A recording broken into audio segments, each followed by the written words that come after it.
Yes, Pa, ma'am. thank you, ma'am.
Welcome to the Institute of Chemistry.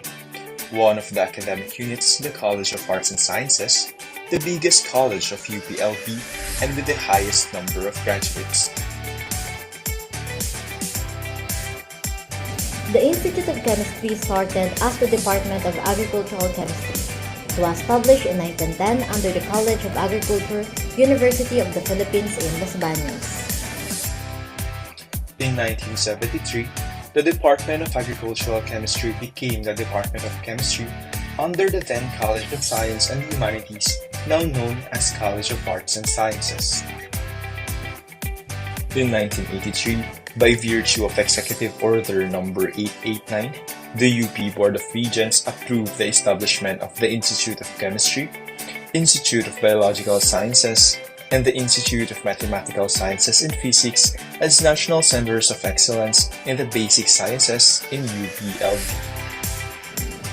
From 2006 to 2016, the Institute of Chemistry was recognized by the Commission on Higher Education as a Center of Excellence in Chemistry. The Institute of Chemistry is home to highly trained faculty and staff.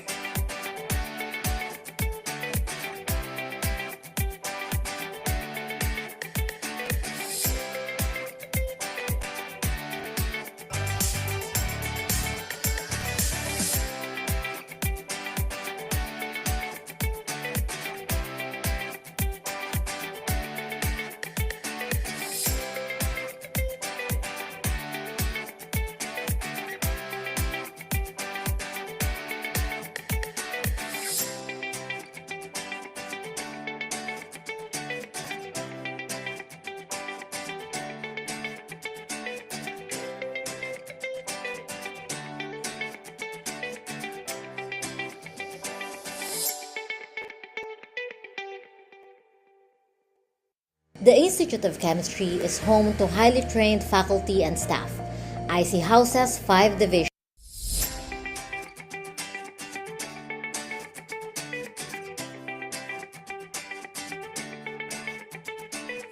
Welcome to the Institute of Chemistry, one of the academic units in the College of Arts and Sciences, the biggest college of UPLB, and with the highest number of graduates. The Institute of Chemistry started as the Department of Agricultural Chemistry. It was established in 1910 under the College of Agriculture, University of the Philippines in Los Baños. In 1973, the Department of Agricultural Chemistry became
Welcome to the Institute of Chemistry, one of the academic units in the College of Arts and Sciences, the biggest college of UPLB, and with the highest number of graduates. The Institute of Chemistry started as the Department of Agricultural Chemistry. It was established in 1910 under the College of Agriculture, University of the Philippines in Los Baños. In 1973, the Department of Agricultural Chemistry became the Department of Chemistry under the then College of Science and Humanities, now known as College of Arts and Sciences. In 1983, by virtue of Executive Order No. 889, the UP Board of Regents approved the establishment of the Institute of Chemistry, Institute of Biological Sciences, and the Institute of Mathematical Sciences and Physics as national centers of excellence in the basic sciences in UPLB.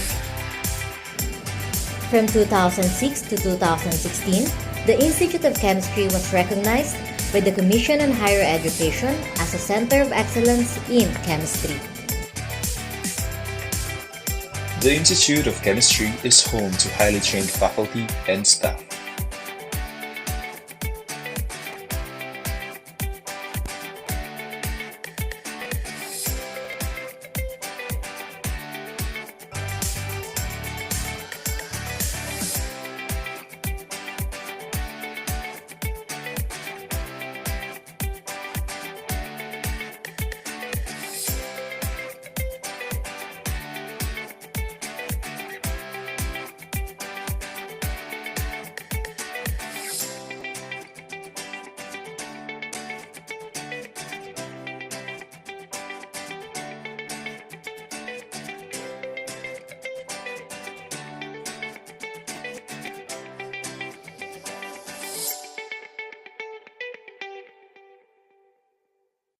The Institute of Chemistry is home to highly trained faculty and staff.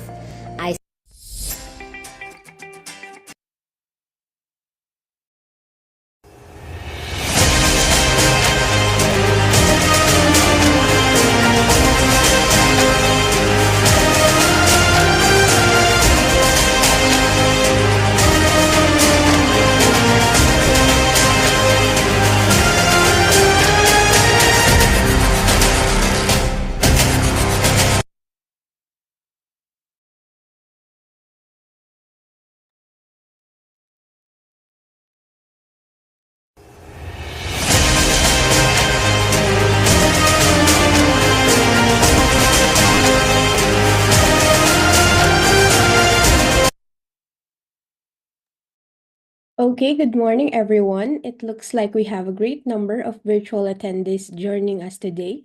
We are pleased to have our participants from various institutions, including the University of the Philippines, Los Baños, Central Mindanao University, and many others. Thank you all for being here. Hello, welcome. And before we begin, let us go over a few webinar etiquette reminders to ensure a smooth and productive session. Number one, please keep your microphone on mute when not speaking to minimize background noise. Number two, feel free to use the chat box for questions or comments, and our team will address them during the Q&A session. And then, if you experience technical issues, try refreshing your connection or reach out to our support team for assistance. Lastly, let's be respectful and engage through the discussion, and we value your insights and participation. With that, let's get started. A warm welcome to each one of you. We're glad that you could be here with us. Hello, Sophia. I hope you're doing well today. Are you excited for today's webinar?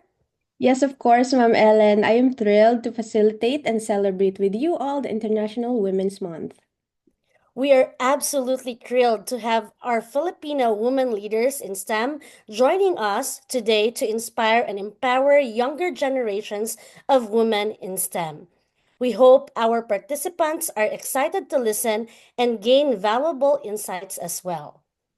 All right, without further ado, let's start this celebration of International Women's Month organized by the Philippine American Academy of Science and Engineering, Central Mindanao University, and the Institute of Chemistry, UPLB. Once again, good morning. For this year's International Women's Month, we will take a moment to reflect and learn on the incredible contributions and journeys of Filipino women leaders in science, technology, engineering, and mathematics. Our theme for today is Women Leaders in Science, Personal Experiences in Navigating the Professional Sphere. We will hear firsthand accounts of the unique challenges and triumphs that these Filipino women in the scientific community face as they navigate their careers. Throughout today's session, we will be joined by an inspiring group of accomplished Filipino women leaders from the Department of Science and Technology, National Innovation Council, UP Manila, and ProLite Technology who have carved out their own paths in STEM, leading with passion, dedication, and resilience. As we dive into this conversation, let us remember that women in science are not just shaping the future of research and innovation, they are shaping the very fabric of society. So sit back, engage, and let these incredible leaders share their stories and empower us all to continue pushing the boundaries of what is possible. Let's get started. To formally open this webinar, I would like to give the spotlight to Dr. Gladys Completo, the PAASE President and the Director of the Institute of Chemistry of UPLB. A virtual round of applause to Dr. Gladys Completo. Thank you, Ellen and Sophia. Good morning, everyone, and good evening to those based in the U.S. On behalf of the Philippine American Academy of Science and Engineering, or PAASE, along with our esteemed co-organizers, Central Mindanao University and the Institute of Chemistry of the College of Arts and Sciences, UP Los Baños, it is my great pleasure to welcome you all to this webinar entitled Women Leaders in Science, Personal Experiences in Navigating the Professional Sphere. So this event is particularly meaningful as we celebrate International Women's Month, a time dedicated to honoring the achievements and contributions of women across all fields. Women's Month traces its roots back to the early 20th century activism of women advocating for labor rights and gender equality. It was officially recognized by the United Nations in 1977, and since then, every March has been a time to reflect on the progress made, the challenges that remain, and the collective action needed to create a more inclusive and equitable world. In the fields of science, engineering, and technology, women have historically faced barriers to entry and advancement. Despite this, we have seen remarkable women break these barriers, lead groundbreaking research, and drive innovation that benefits society as a whole. However, the journey has not been without its challenges that perhaps some of us in this event have faced firsthand. Representation matters, and that is why today's discussion is so important. This webinar brings together exceptional women leaders in science who will share their experiences, expertise, and insights on navigating the professional sphere. Their stories of perseverance, leadership, and impact will undoubtedly serve as an inspiration to aspiring scientists and professionals. To our distinguished speakers, thank you for taking the time to be part of this event. Your presence here reinforces the importance of mentorship, knowledge sharing, and solidarity among women in STEM. Each of you plays a vital role in shaping the next generation of scientists, engineers, and innovators. And to all our participants, I encourage you to actively engage, ask questions, and learn from the experiences of our speakers. Let this be a space for meaningful dialogue, empowerment, and support. Once again, thank you for joining us today. Maraming salamat po.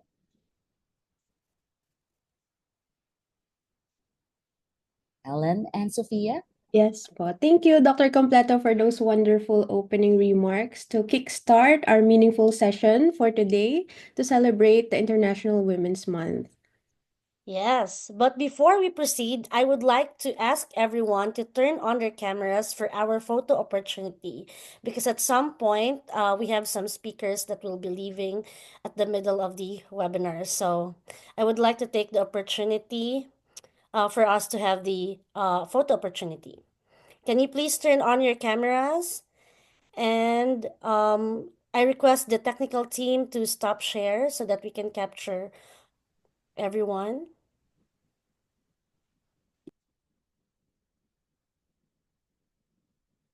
Hello, Ma'am Fab. For the Okay po. Sige po. yes. 1, 2, 1, 2, 3. 3, smile. Smile.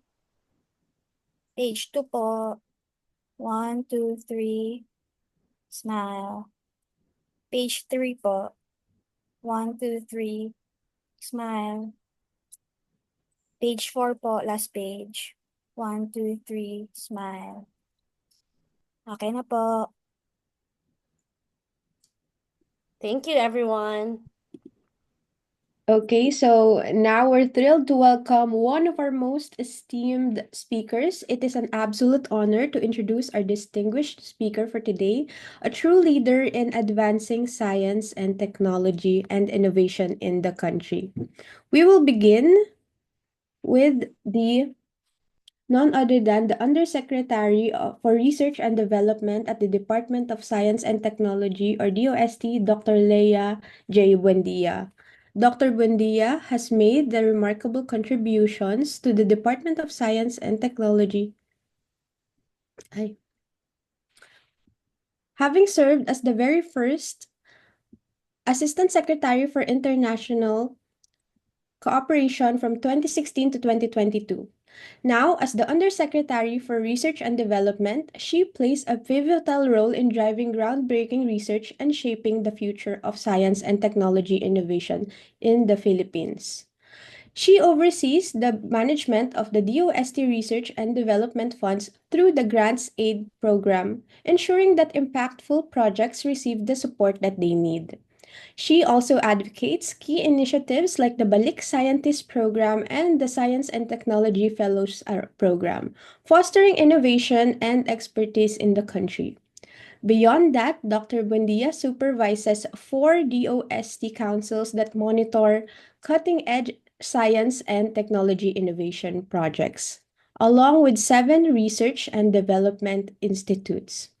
She has also been the forefront for strengthening international collaboration, leading the change in forging critical partnerships with bilateral and multilateral organizations worldwide.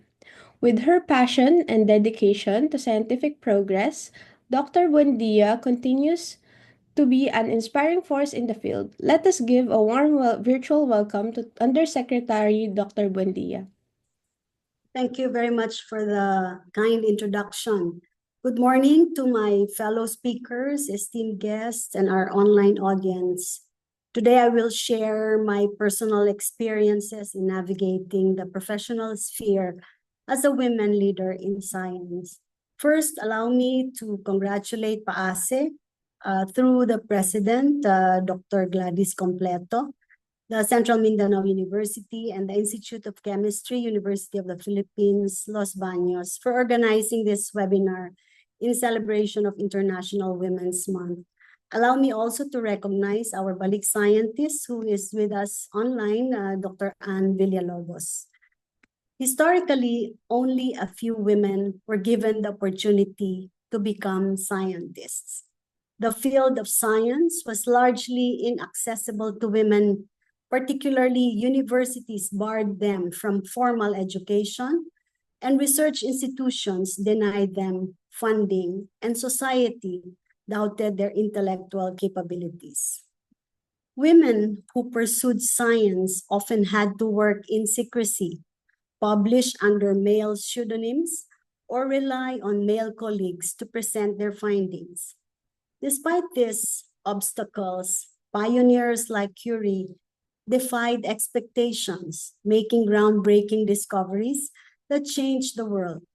Her perseverance not only earned her 2 Nobel Prizes, but also paved the way for future generations of women in STEM. Often we hear the women's contributions deserve recognition, not just during the Women's Month in March, but every single day. And that is true.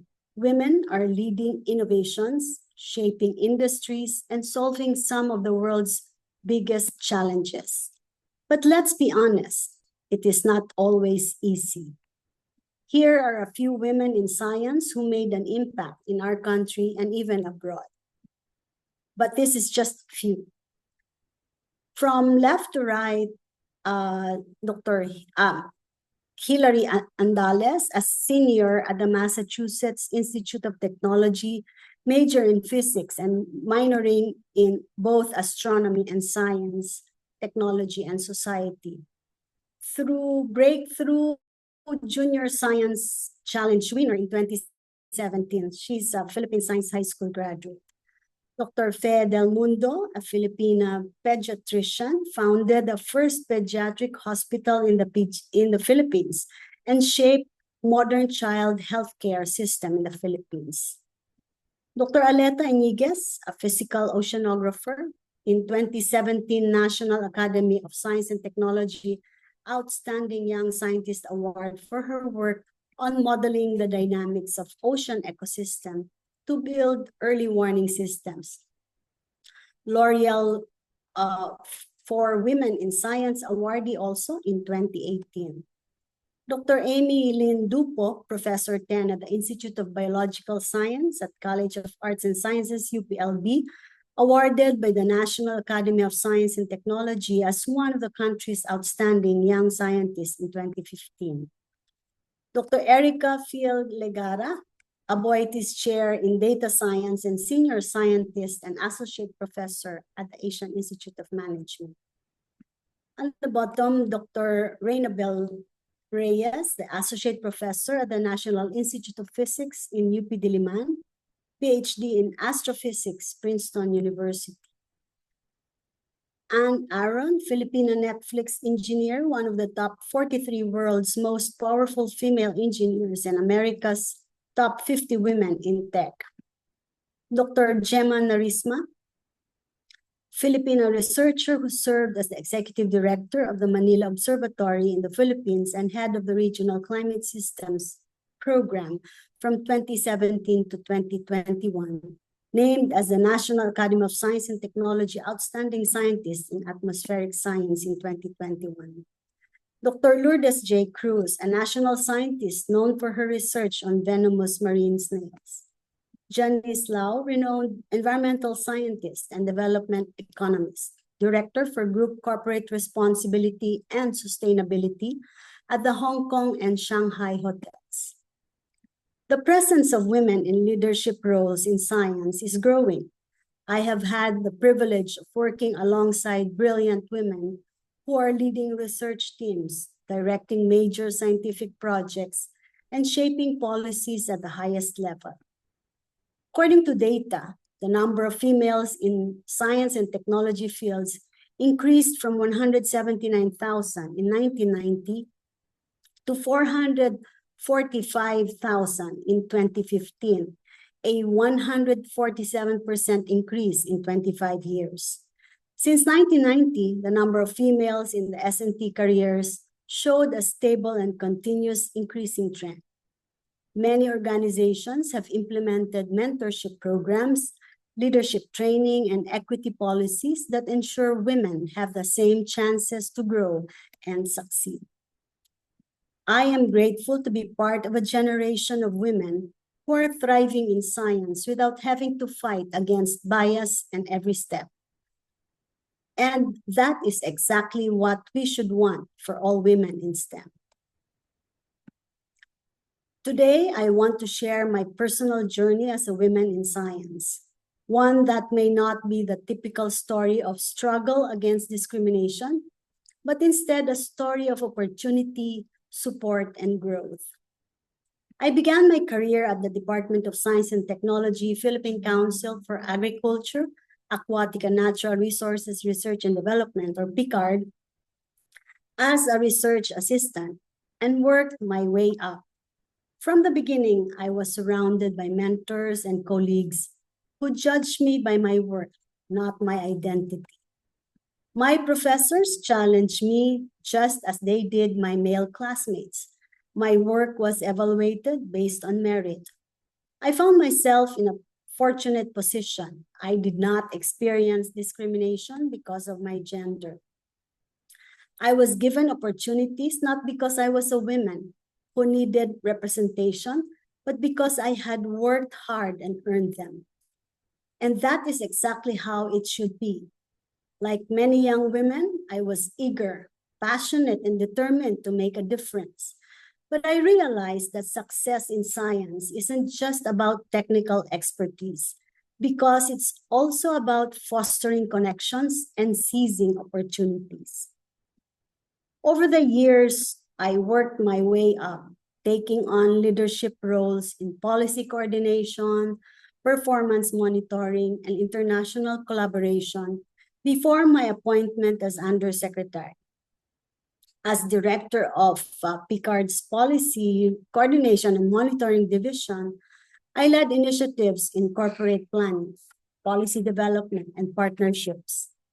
Later, as Assistant Secretary for International Cooperation, I oversaw the DOST's international engagements, ensuring that the country's scientific community benefited from strong global linkages. And currently as Undersecretary for Research and Development. If there's one thing my journey has taught me, it's that growth isn't just about what we accomplish. It's about the connections we build, the barriers we break, and the opportunities we create for others. I share my experience not to ignore the struggles that many women in science still face, but to highlight the fact that progress is happening. I know that my story is not the experience of every woman in science, but the fact that I was able to thrive without gender being an obstacle gives me hope. And it shows that change is real, that barriers can be broken, and that women do not always have to fight just to be seen, but they can simply do the work they love. Through my experiences, I've learned 3 key lessons that I hope will inspire and guide young women pursuing careers in science. First, success is never a solo journey. The right mentors, collaborators, and supporters can make all the difference. Seeking guidance and building a strong professional network are just as crucial as developing technical skills. Second, courage matters more than confidence. You don't have to feel fully prepared to take on new challenges. Growth happens when you step outside your comfort zone. Take risks and trust in your ability to learn. I once hesitated to take on a leadership role because I don't think I had all the qualifications. I thought I needed more experience, more skills, more of everything. But the truth is, no one ever feels completely ready. I eventually took the leadership role despite my doubts, and looking back, it was one of the best decisions of my career. Was it challenging? Absolutely. Were there long hours, difficult decisions, and moments of self-doubt? Of course, but it was also incredibly fulfilling. The third is that leadership is about paving the way for others. True success isn't just about personal achievements. It's about ensuring what more women have the opportunities to rise as well.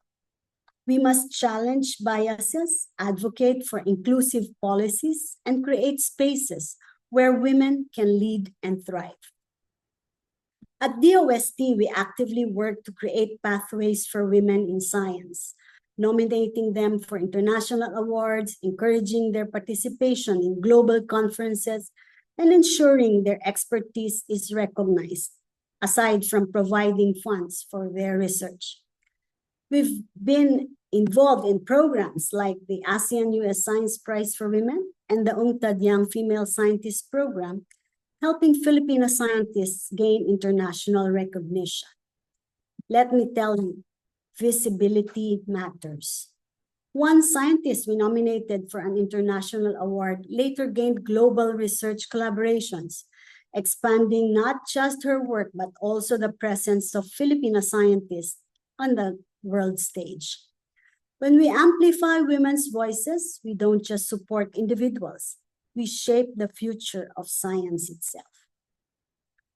Because when we lift each other up, we don't just advance individual careers, but we build a stronger, more inclusive scientific community for generations to come. While my experience has been one of equal opportunity, I know that this is not yet a universal reality. That is why it is important that we mentor and support women in STEM. If you are in a position to uplift a woman in science, do it. We need to inspire more young girls to take the STEM track in their education. We need to encourage young women to pursue careers in science and technology. And we need to ensure that once they enter the field, they have the support and opportunities to thrive. Advocate for fair policies to better improve women's representation and advancement in science. Policies should focus on increasing access to STEM education, addressing gender bias, ultimately fostering a more inclusive and equitable scientific community. Highlight success stories. The more we celebrate women who have succeeded without barriers, the more we normalize the idea that gender should never determine success. The ultimate goal is to ensure that the next generation of women in science does not have to navigate gender bias because there won't be any left to navigate. Instead of preparing for obstacles, they can focus solely on their passion, their work, and their contributions to the world. Progress is happening, and if we continue on this path, we will create a future where no woman ever feels like she has to fight for her place in science, because that place was always hers. To end, let me share a quote from Sheryl Sandberg, who says, "We cannot change what we are not aware of, and once we are aware, we cannot help but change. And in the future, there will be no female leaders. There will just be leaders." Thank you and happy Women's Month to everyone. Thank you, Dr. Buendia. True, growth isn't measured but by what we accomplish individually, but by the progress we share and inspire others. Thank you for your 3 key lessons to our budding scientists that success is not a solo journey, so find good mentors. Be courageous and create opportunities for others. Again, thank you, Dr. Buendia, for sharing your empowering talk. Next, we will hear another inspiring story about navigating careers in science from our upcoming speaker. Allow me to introduce her. Our next speaker is Dr. Gisela Concepcion. She is a special advisor to the President for Research and Innovation at the University of the Philippines. She is a professor emeritus at UP, specializing in marine natural products and biodiversity, as well as chemistry and biochemistry at the Marine Science Institute of College of Science. Dr. Concepcion served as the Vice President for Academic Affairs for the UP system from 2011 to 2017. She has also been President of PAASE in 2013 and from 2020 to 2021. As the founder and co-editor of Engr, she has contributed significantly to scientific literature. Dr. Concepcion is an executive member of the National Innovation Council from 2023 to 2026 and an academician of the National Academy of Science and Technology. She is also a fellow of the World Academy of Sciences. Furthermore, She holds the position of the Vice President and Chair of the Chemical Sciences Division and Chair of the Committee on Networking, Linkages, and Outreach at the National Research Council of the Philippines.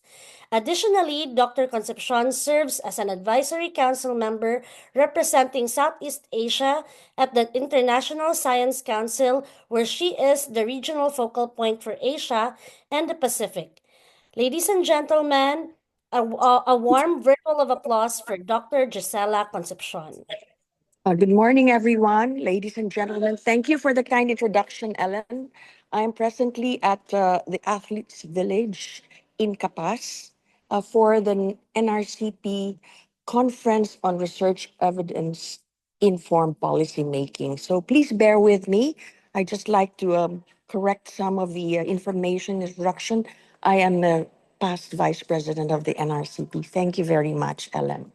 So I would like to just say that I look at myself as some kind of a product of biomolecular evolution. So I'm very interested in biochemistry. So like an enzyme, we wish to create time and space. So by creating time, we are catalytic and we are productive. So we hope to transform a lot of reactants into products. And then we are also creating space. As receptors and enzymes, we have to provide the binding interactions with the reactants so that we can facilitate conversion to the products and lower the energy of activation. So I was just a little story.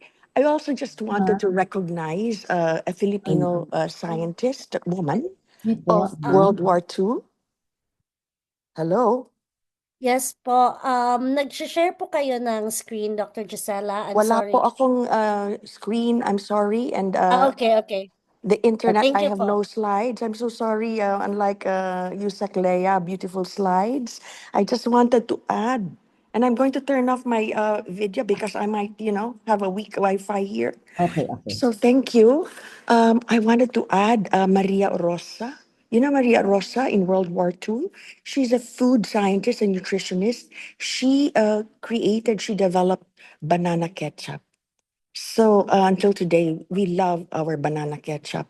But she did it during the war because she wanted to help provide nutrition to adults as well as children. Anyway, going back to my themes, and I don't think I will share some lessons like you, Leah. Thank you so much for those lessons. I'll just go by themes. And my theme would be, for my personal sharing, would be nature and nurture. And then cooperation and competition, humility and pride. And then I would say a hybrid figure. And all of these lessons are from evolution, from biological evolution. And we would say that this is why there should be progress in the ways of the world, civilizations and societies driven by science, which to me is the highest human mental activity. And with it, we put in a little passion to drive us. So I think Yusek Lea and I share a passion, and so do the two other speakers. In my case, it was nurtured because I was born with a double X chromosome. So we are women. We don't have the Y, which lacks one of the tails. I'm not trying to say that, that makes us more advantageous in what we do. But on the other hand, women somehow, through nature, they have actually done a lot of mothering, not necessarily, towards biological children, but it's in our nature to be multitaskers and to mentor and to care for younger individuals in a personalized way. The thing is, I grew up without a mother. So I lost my mother when I was 5 years old. And maybe that was an inspiration for me to follow my father, who just had to do it by himself with the help of some aunts. But then he always focused us on doing our work well and efficiently and studying hard. And in my family, I was the only one who went into science. Being lured to medicine because my father, my grandfathers are doctors, my aunts are doctors. But then I decided at some point, even when I was married, I was still considering going to medicine. But I decided that I would stay in science and try to understand the fundamentals of the material world. And that is chemistry, which I believe is the science of the material world. And it's the cross cutting fundamental science that, well, unifies not only matter, materials, but also energy. Anyway, so I'd like to say that nurturing is very important. And universitas and academias began because, the biological parents could no longer mentor, teach their biological children well. They're very bright. So academia was born. And so today we are teachers, we are mentors of our non-biological children whom we teach and mentor every semester, year in and year out. In that way, we are being catalytic. We are being productive in time and space. So let me tell you about the models from evolutionary biology, and that is really competition and cooperation. You have to balance the two. So we know very well that the fittest will survive in a particular niche in an ecosystem. So we must be forthright, and we must be able to change, adjust to situations. In biology, it's through mutations over the long term. And of course, there are other ways to change, including, again, through enzymes. But on the other hand, I think also it's so important to realize that there must be cooperation. And again, the models are from nature. So prokaryotes then evolved to become eukaryotes. So multicellular organisms are actually more advantaged. And bacteria actually try to become multicellular by forming biofilms, because then you're able to defend and survive better. Okay, so those are same principles that we follow when we do the practice of science among scientists. We are proud of what we know we are an expert in, and we are also humble enough to know that we have to cooperate and collaborate with others, both local scientists within our disciplines, in far disciplines, local and foreign as well. So the models are really from nature. So anyway, I'd like to say that it is not really it is really not an easy life for all of us, from our childhood to youth to adulthood and now to retirement. And let me say that I went through this as a researcher. And I began with half a lab in the Marine Science Institute after I transferred from Biochem in UP Manila, and after I had taught for 1 year in UP Los Baños. So in the university, we know we've had many struggles, and the new generation has it a little bit or a lot easier than we had it during our time. So let me just say that in the university, we've always upheld the three mandates of academics or academe, which would be teaching, learning, education. So mentoring the next generation of our youth, and then the queen of all of these would be new knowledge generation in universitas. So we should really generate new knowledge, do research and creative work, and publish our work. And this is what would inspire our education and teaching in the university, so that we can inspire our students to also pursue research and generate new knowledge, including now with the tools like AI and omics. Also, it should inform, inspire us to do our public service, our extension work, And to me, that's very important. Even extension work is publishable work, so that you can multiply or you can share with others all the good that you have done. So I think that those are the three main goals of my academic career. And when I had been through a lot of research in my lab, and I had learned to, mentor some students and do some research, with a lot of collaborations. Then I was introduced again. This is not all strategic or directed. Some of it just comes to you because at some point, if you are kind of doing okay, then you get noticed and people come to you. So first, you have your mentors. So who are my mentors? Lourdes Cruz. And Lourdes Cruz then, and then my chemistry mentors in Diliman. But Lourdes Cruz gave me my first break. And then eventually she introduced me to Toto Oliveira. But there was another mentor that I had. This is Eduardo Padlan. And, he introduced me or actually strengthened my interest in my first love, which is really proteins, enzymes. And he was an antibody expert. And so, they started collaborating with me. Toto Oliveira started collaborating with me. And Ed Padlan came every year for how many years? And we formed computational modeling groups.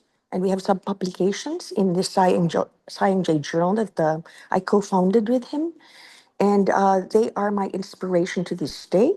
But I was then at the Marine Science Institute already, and the greatest inspiration for administrative work was National Scientist Edgardo Gomez, okay, who said that we must ensure a good place of work for our researchers, our scientists. But even then, he only started with allocating half a lab for me because I started as a half-time, part-time researcher because I was growing my family at that time. So let's not underestimate the role of family, even extended family, who support us women who are mothers through our scientific career. Good thing about the university is when you're a teacher, when you're a researcher, you have a little more flexible time. So between classes or between the researchers, then you can take care of the children. Anyways, so I think that at some point I had enough going for my research group. It was well established, and I made sure that every week I would meet my RAs. My graduate students would always be given a chance to read journal articles, and I would guide them on how to read a journal article well. Look at the data, the graphs, the figures, read the captions, and try to understand it because we don't have a lot of time. If you don't understand it, then go to the text and try to explain it that way. So that was a good exercise for everybody. Of course, important also to search the literature. Now we are aided by AI to search the data and the literature. So we must really move uh, in synchrony with the times, which is really overtaking us, and we must use our AI to aid our human intelligence. So at some point, I think that when we are ready to assume administrative positions, then we should, because we once had, when I was VPAA, a Temasek grant, foundation grant, and it was NUS, National University of Singapore, who came over with a program to try to empower our science administrators or academic administrators. Because if you want to help your younger researchers, then the administrators now on top who had been through the research should know what they need. So that was a very useful program for our deans, our directors, our chairman, and even our vice presidents at that time.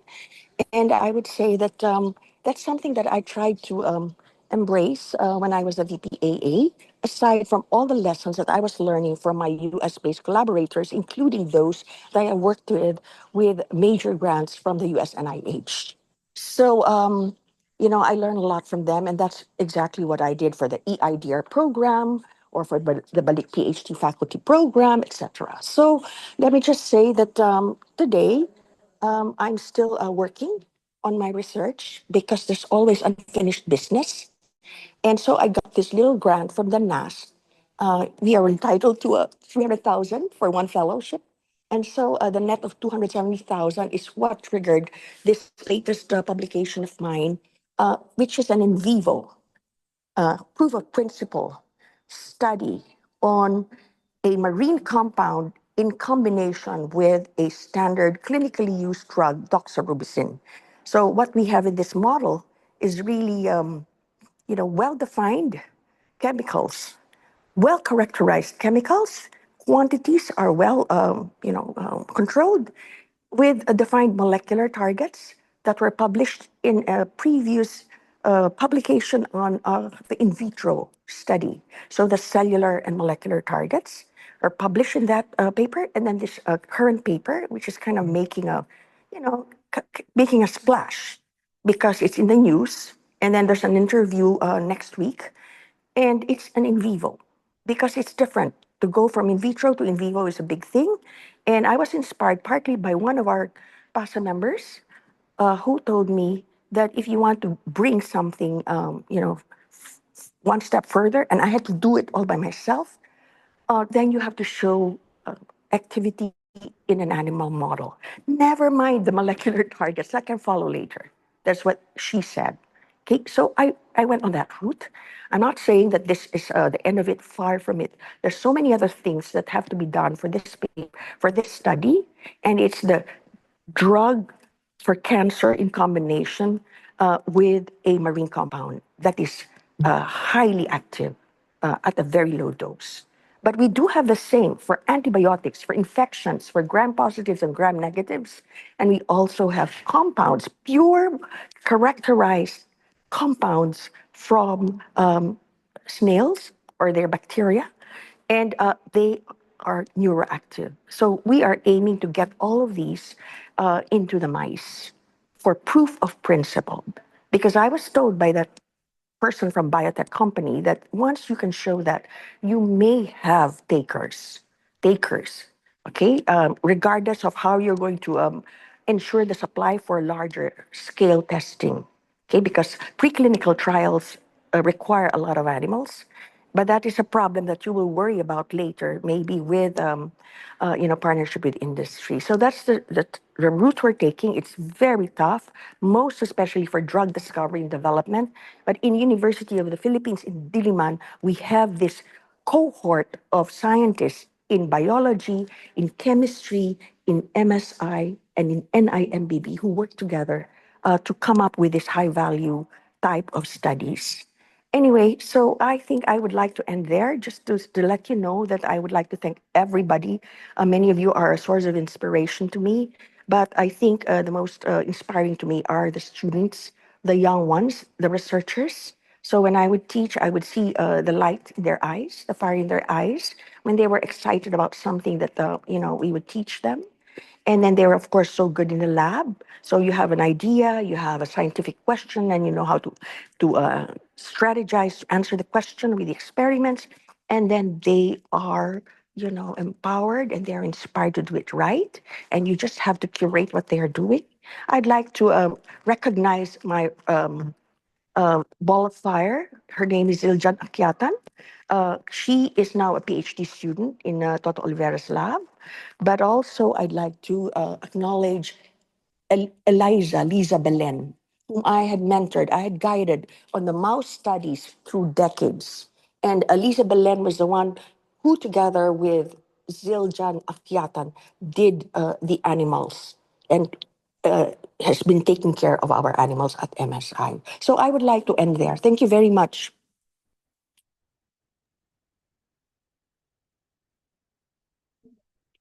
Wow, that was such an insightful and inspiring story that is quite empowering for the young women scientists that are with us today. Thank you, Dr. Concepcion, for sharing your knowledge and experiences with us. Let us now appreciate her with a virtual round of applause. Okay, so it is great privilege to introduce an exceptional scientist, educator, and leader in the field of science for our third speaker. Dr. Leslie Michelle M. Dalmacio is a professor of biochemistry and molecular biology at the College of Medicine in the University of the Philippines, Manila. She holds both an MS in biochemistry and a PhD in molecular biology and biotechnology, minor in microbiology from UP.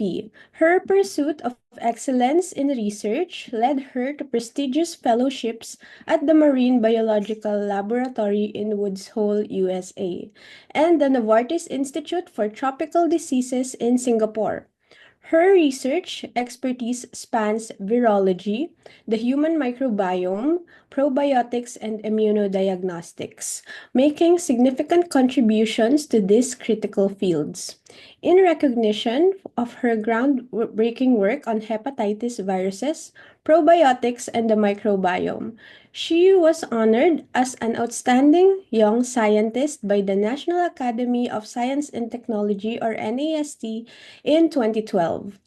Beyond research, Dr. Dalmacio has played key leadership roles in professional organizations.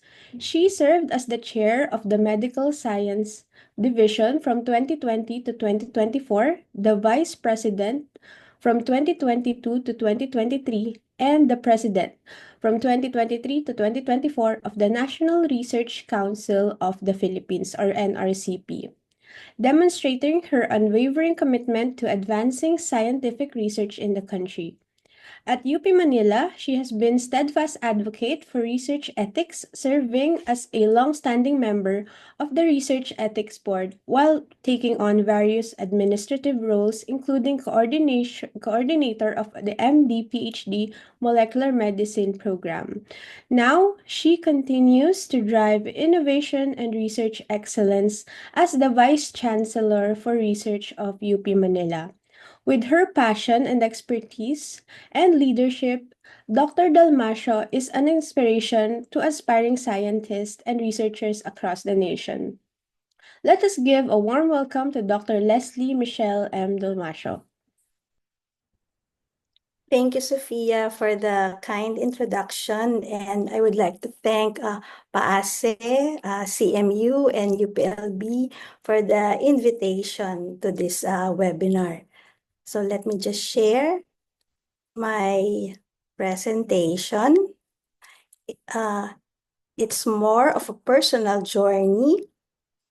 And speaking after Yusek Buendia and academician Concepcion, I think the takeaway from my talk would be more of an encouragement for the younger generation in the audience to continue in STEM, and for the more seasoned members of the PAASE to let you know that there are still many of us, if not some of us, who continue in this S&T journey in the Philippines. Well, my journey is not or has not been as extensive or has reached as far as the journey of Yusek Buendia and academician Concepcion. But I hope that my story will encourage many members of the audience this morning.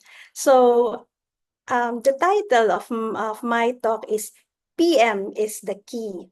I'm not so sure if our PAASE members from the US would be familiar with this statement, but in the Philippines, this is a usual statement when we want to acquire something from online shopping.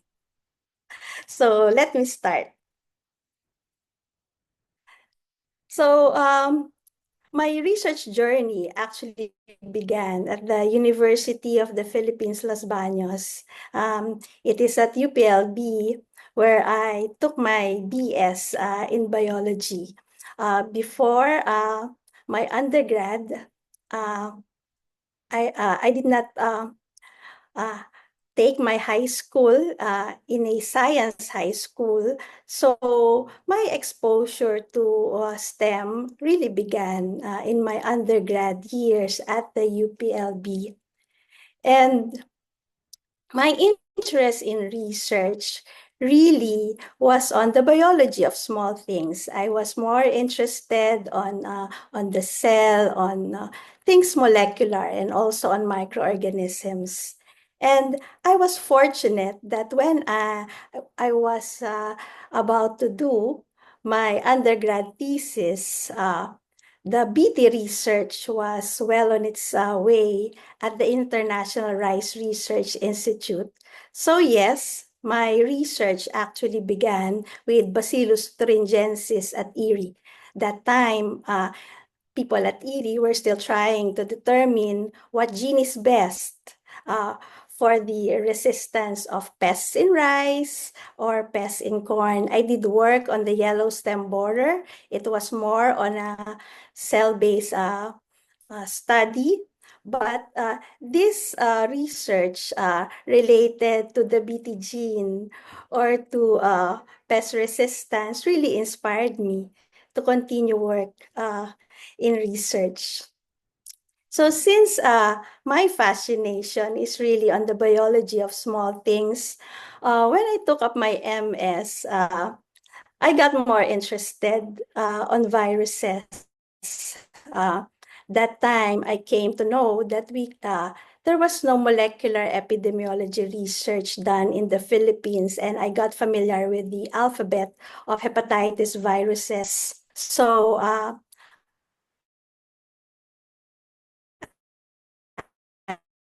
sought an advisor who be in my pursuit of doing molecular studies on hepatitis viruses.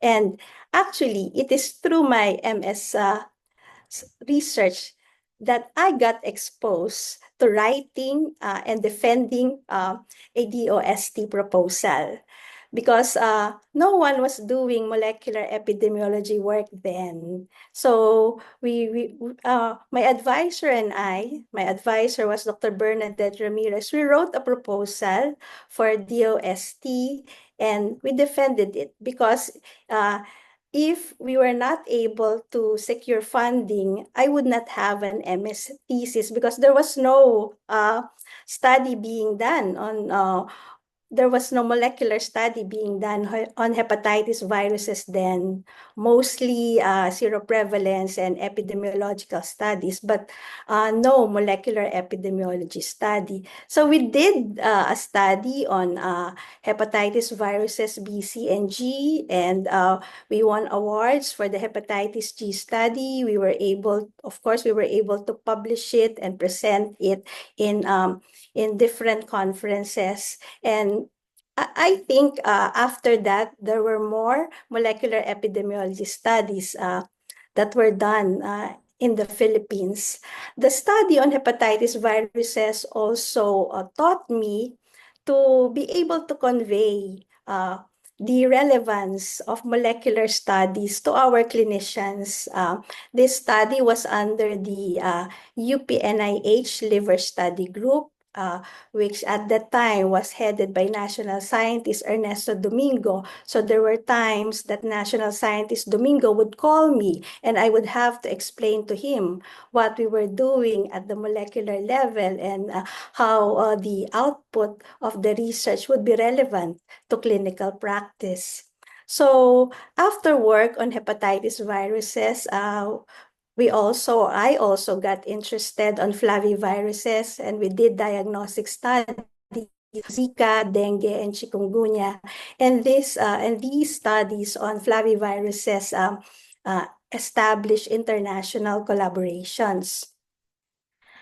So before I went to my PhD, I had the opportunity to do a fellowship at the Marine Biological Laboratory at Woods Hole, Massachusetts, in the US. And this really inspired me to continue my work on molecular microbiology. I had the opportunity not only to train with brilliant young scientists, but also to be trained by the distinguished professors and the world-renowned microbiologists, including Carl Woos. So after the Woods Hole Fellowship, I had the courage. I got the courage to venture into new territory. And that new territory at that time was metagenomics. So during my MS, there was no molecular epidemiology studies yet in the Philippines. And at the time when I was about to do my PhD, there was no metagenomic study done in the Philippines yet. So I had to venture once again into new territory. So the first venture was on searching for probiotic bacteria on Philippine fermented food. And that time, we still had no Philippine Genome Center. And for metagenomic studies, we used different tools or different approaches.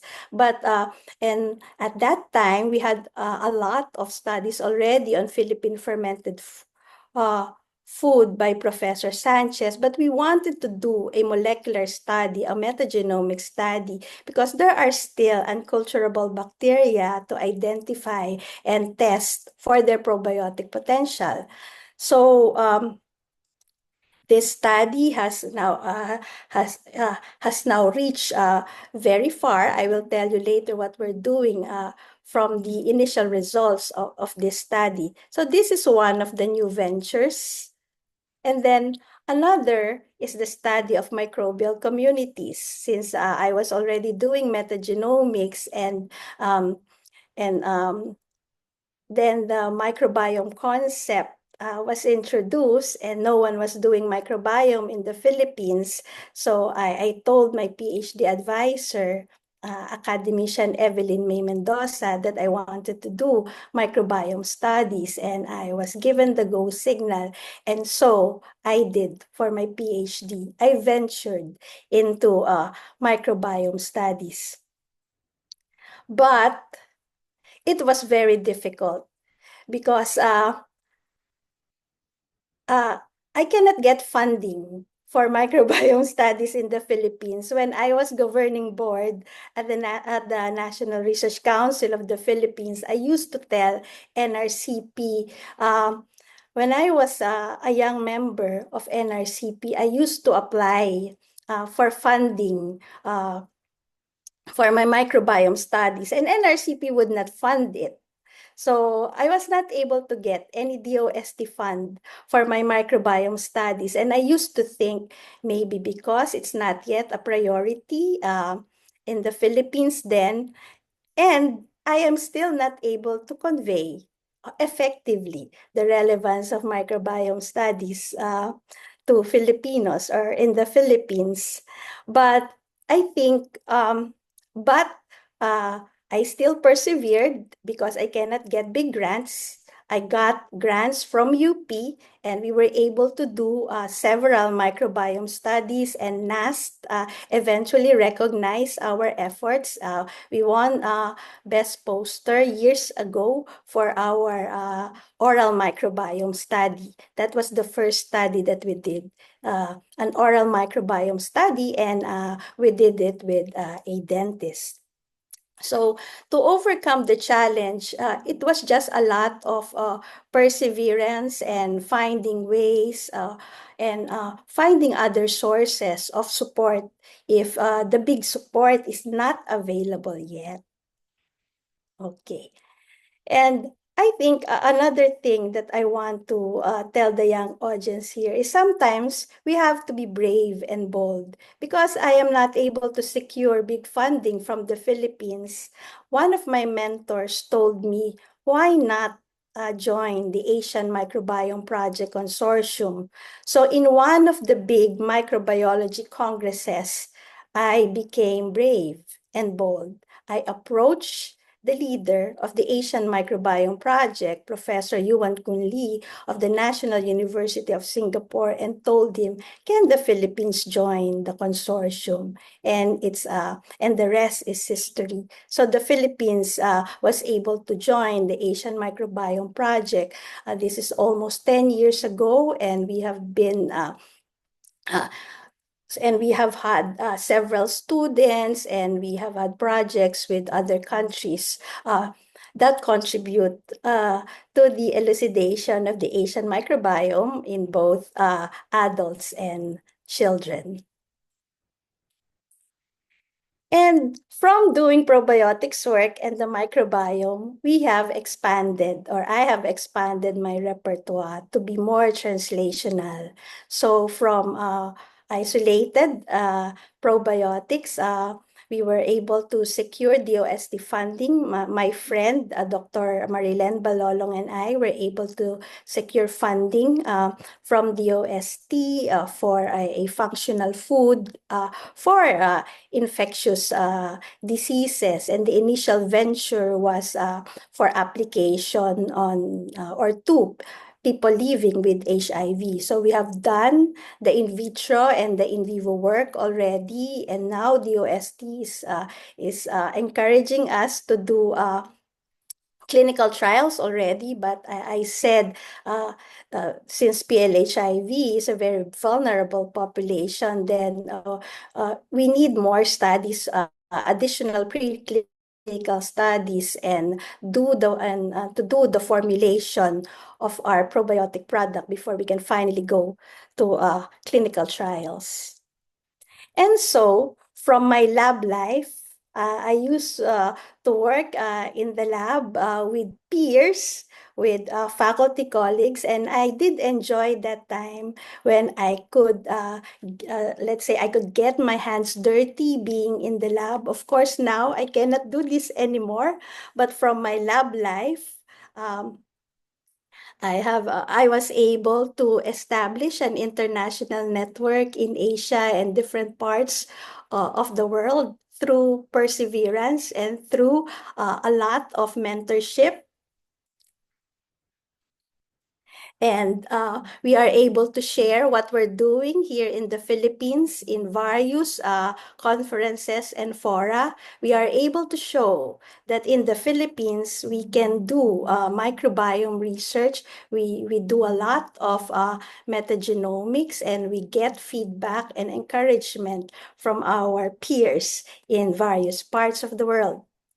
And aside from sharing our research, through the research that we do, it gives us an opportunity to mentor undergraduate and graduate students, and even young scientists, young faculty member. And this is a privilege that I enjoy the most, mentoring young scientists and students.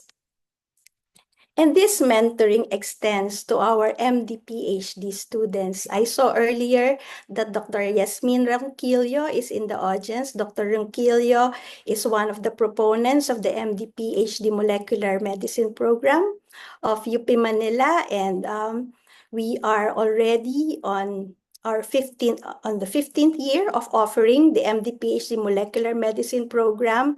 And so we have more than 50 graduates. Have the 5 stages. And I am happy to be one of the mentors of these MD PhD students, because this is the only MD PhD program in the Philippines. And we do not only train them during their residency in the program, but even after they graduate, we try to support their career choices and provide them opportunities after graduation.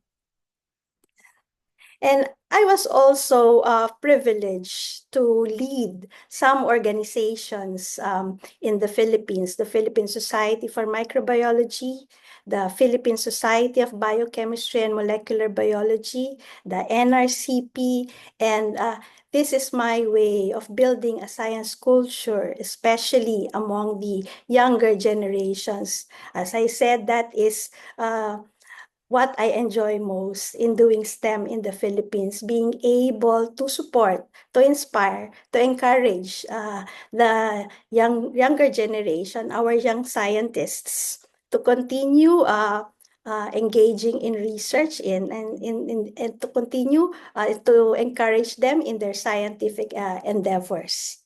And currently, because of the position given to me at the University of the Philippines, Manila, my current role is to build and promote an enabling research environment. And so in UP Manila, we continue to make research more palatable, easier. We try to make research easier for our faculty, staff, and reps. I am really happy to know that despite the difficulties and challenges of doing research in the Philippines, we do have a lot of young people who still want to do research in the Philippines. So we can only provide an enabling environment for them so that they will continue their passion and that they will not be frustrated. So I think my PM is perseverance and mentorship. I think my journey shows that it's perseverance that will help us get to where we want to go. And mentorship is also very important. I have been fortunate to be mentored by really inspiring professors, and I am now doing the same, trying to continue to build the science culture to support the younger generation through mentorship. So thank you very much.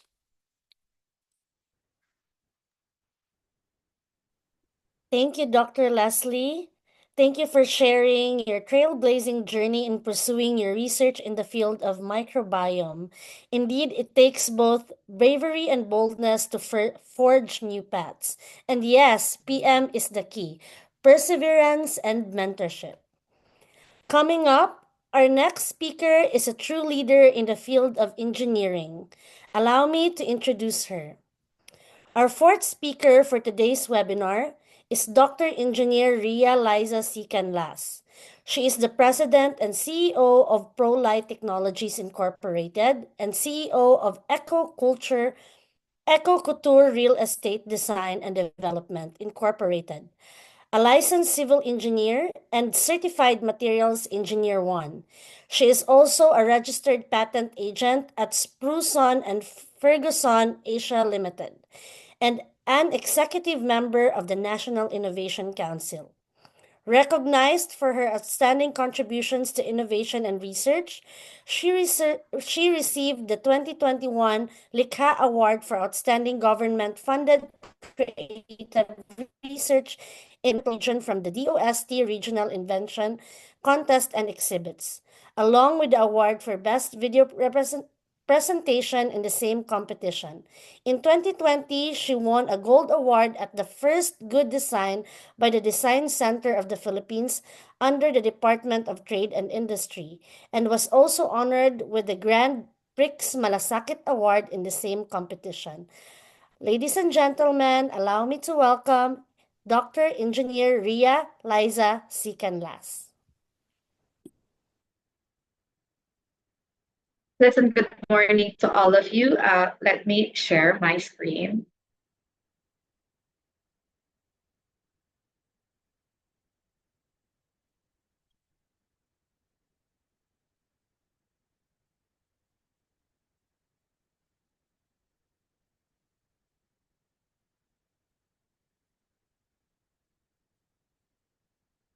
Let me thank the organization of PAASE for giving me this opportunity to share my journey as a woman to all our women scientists. And let me greet you um, Happy Women's Month. Well, I am a civil engineer by profession and have been employed in a AAA company way back when I was very young. And at that point, I got to see a lot of gender issues. There certainly is no equality when it comes to male dominated industries in the country. And one of the not so much thing that I'd like is that promotion is were rarely given to a woman. So I decided to put up my own construction company at the age of 23 years old. At that time, I go into contracts on so-called masonry works where I installed hollow blocks, I'll do plastering, I'll do tile works and stuff like that. But then I think like being young at that age, 23 is still not not enough for me to explore business, and so I entered into a under the training of a Minister of Department of Public Works and Highways under our Canlas. And that time I was exposed in most types of construction projects, whether it be vertical or horizontal projects. But part of it being me is part of the academe. I remember when I was young, I really wanted to teach. And so from a part-time faculty member to a full-time faculty member, I've been in the academe for about 30 years. And the highlight is being the director of the Center for Innovation and Entrepreneurship of the National University. But I actually resigned what you call this, I retired from teaching last year, and I want to focus on a more bigger and national work that I wanted, or advocacy that I wanted to pursue.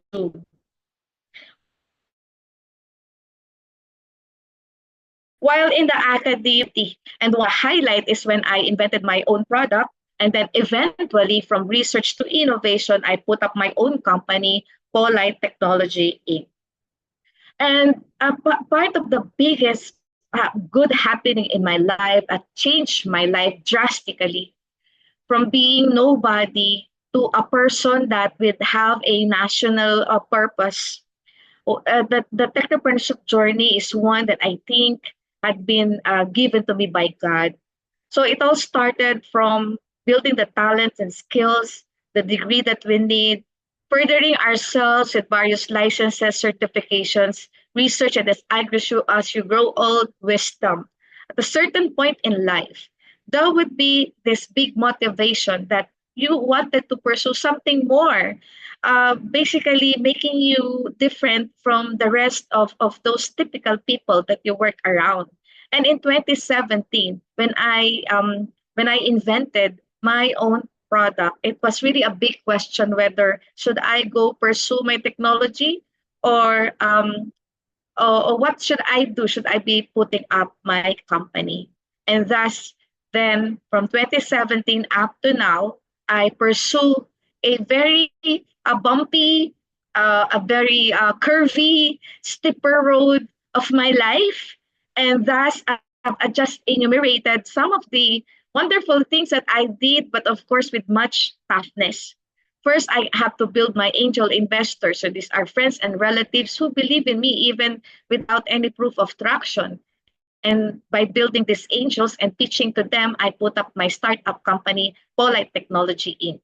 After which, I don't have much of this money, but I do bootstrapping. But for me to really have my way of manufacturing my product, I look for an industry partner where the industry partner allows me to use their facilities, including their people. And so also another tedious work is to get your pilot project.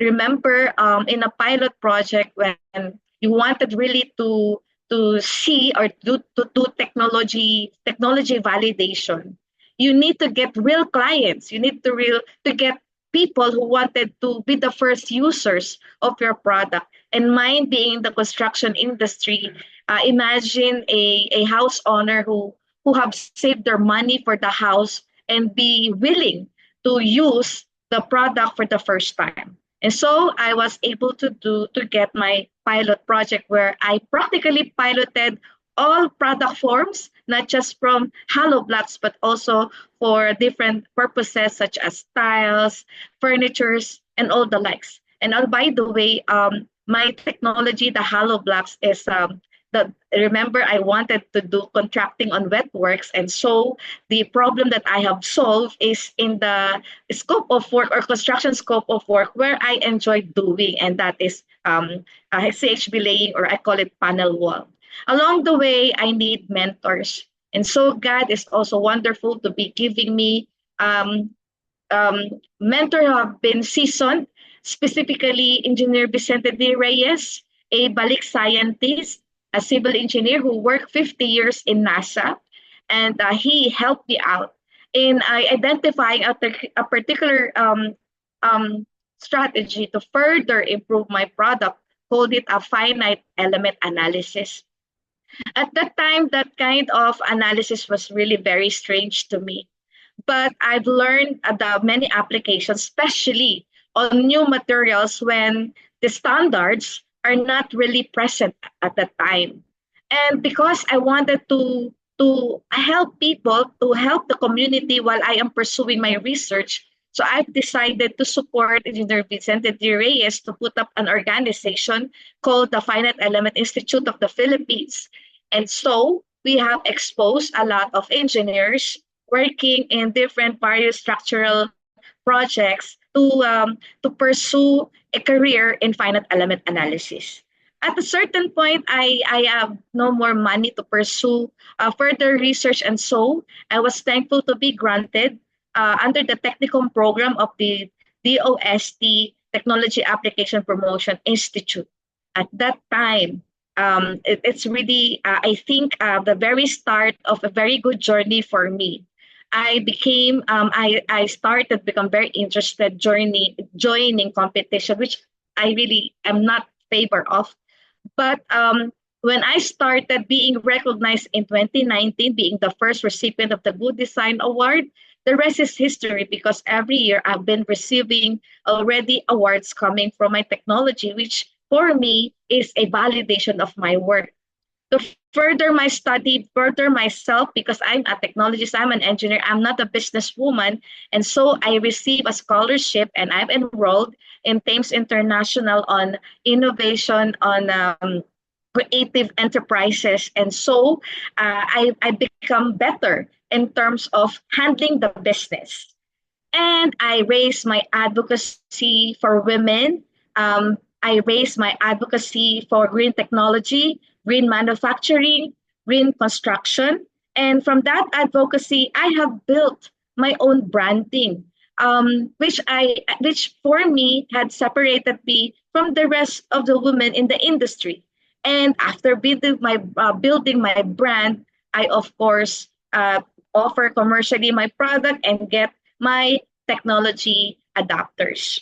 To for now, I have been working with, like for example, looking for really big projects. I'm talking about applying the materials to socialized housing. But to do this, I need really big investor. I go on my way talking with big investors in any form. There will be local, foreign. I've met a lot of scammers, a lot of people who would look down to inventors, a lot of hard people because they have the money. And up to this point in time, I am still pursuing building a big factory and of course looking forward to a global presence. And I've been in works with AI Core. This is a group that emanates from the group of Dado Banato regarding localizing Polite products in other parts of the world. But of course, the red ones are the things I still wanted to pursue. Specifically, I wanted to be a unicorn. Of course, everybody knows that a unicorn is a person who is valuated at 1 billion US dollars. There are people who would always or who would sometimes laugh when I say I wanted to be a unicorn. But you see, I wanted to put to apply the concept of manifestation, the law of attraction, and who might know that maybe soon I'd become this unicorn, being a philanthropy and a legacy. Well, this is just part of a journey that I have had. But when I was invited after being awarded by the Design Center, the first university that invited me is AIM to share my journey. And they have given me 3 questions as a guide, questions for my presentation. And amazingly, the answers to the questions that they have given to me were actually the things that I am praying for. In my diet, always be putting there things I prayed for and would number it 1, 2, 3, and would also color code them according to things that I've already accomplished, the things that I'm doing right now, the things I've accomplished in the future. And thus, these are summarized as the whys. Example, why venture into business? What is the niche? So this is the time when I actually started being inventive and being a disruptor in the market. Followed by a question, how the disruption and opportunities. At this point, I do a lot of product evolution. I have done about the sixth generation of my products until things are so perfect. And then the what's of life. These are the what are the challenges and breakthroughs. So that includes the challenges in funds, product accreditation. Of course, we have the ITEC up under the NHA. We have the PAS under the DPWH, product standardization, intellectual property portfolio, market competitiveness, the product portfolio, my relationships. And I'm talking about not just the relationships on business, but that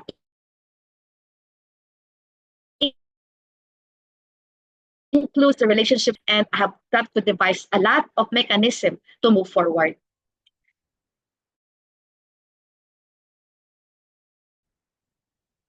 Now, more on that, are still a lot of things where research and innovation brought me.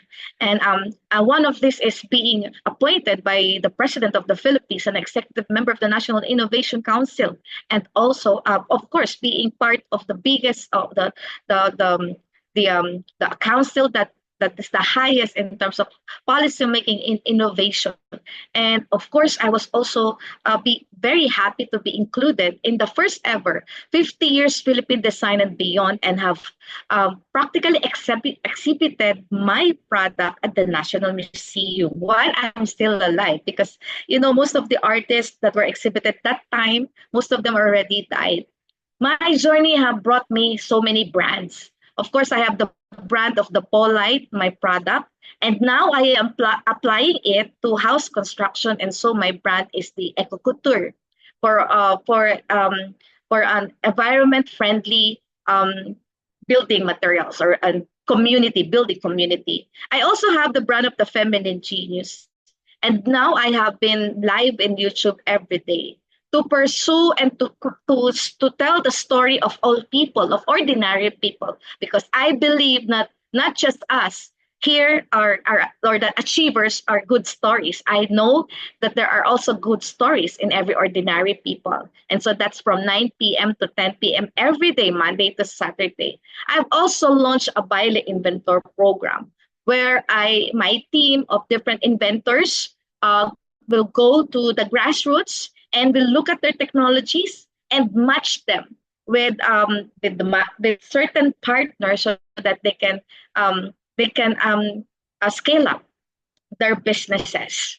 I've also launched my program Buhay Inventor. This is to expose to the public the life of an inventor or innovators. And you know what?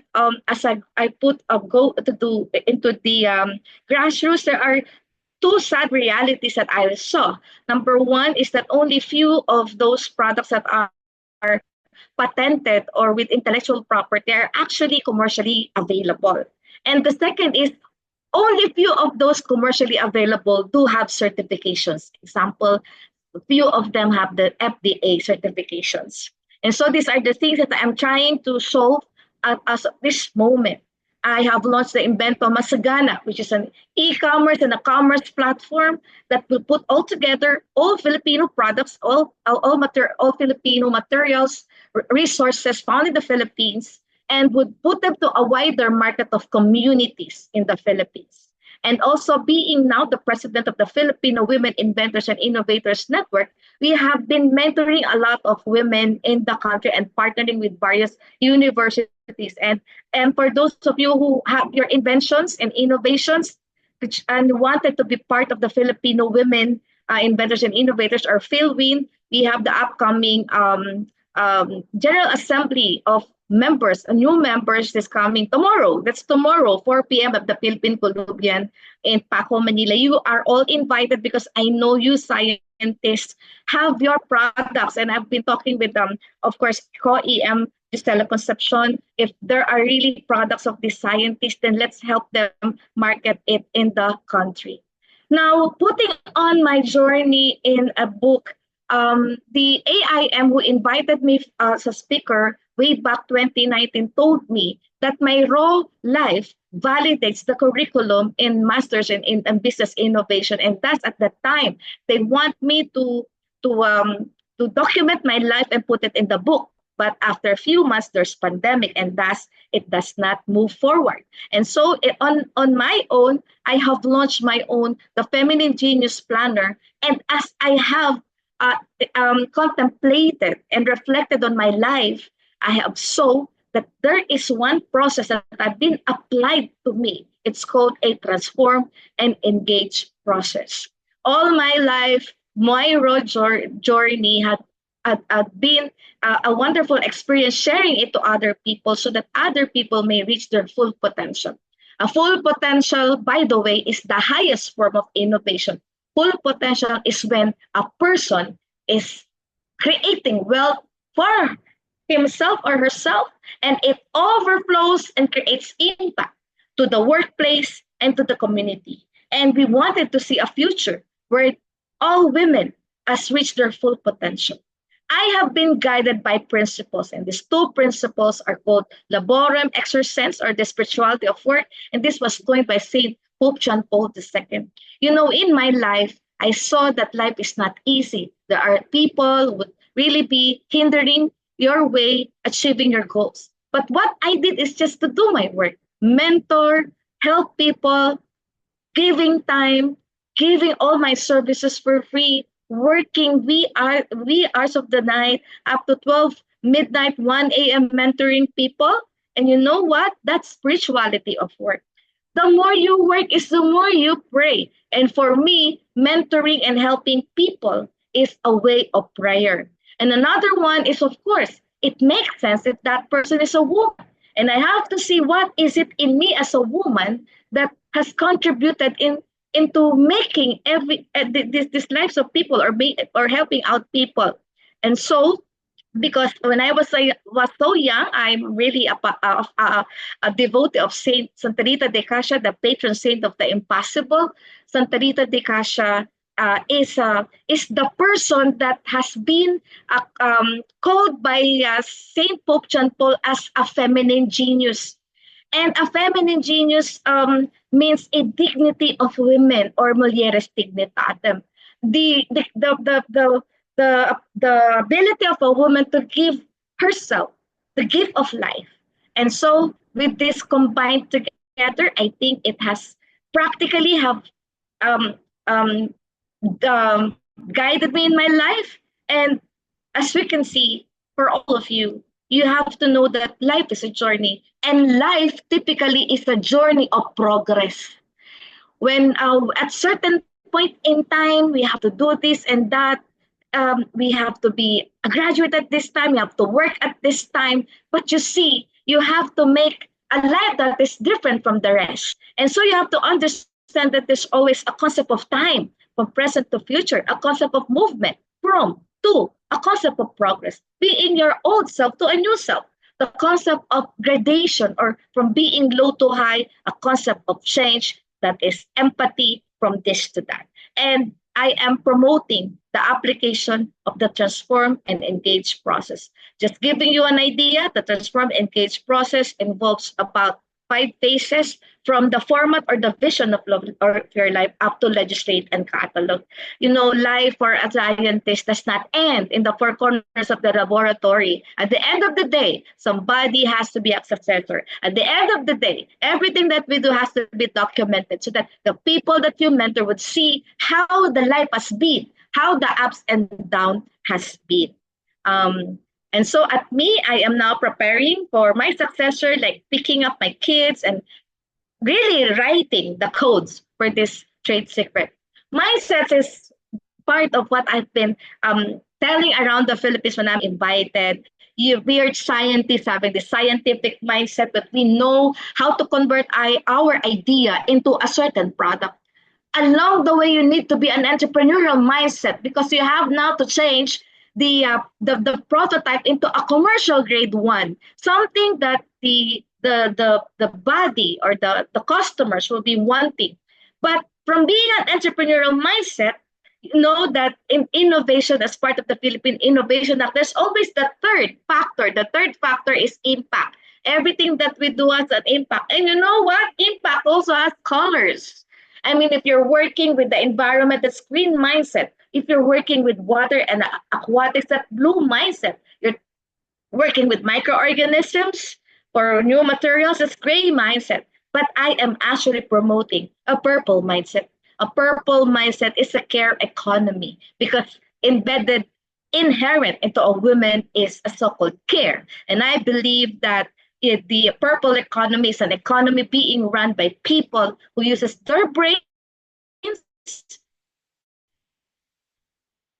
and our brains being left and right, we just express what we want, express our idea, and we now can compete and offer a product in the market.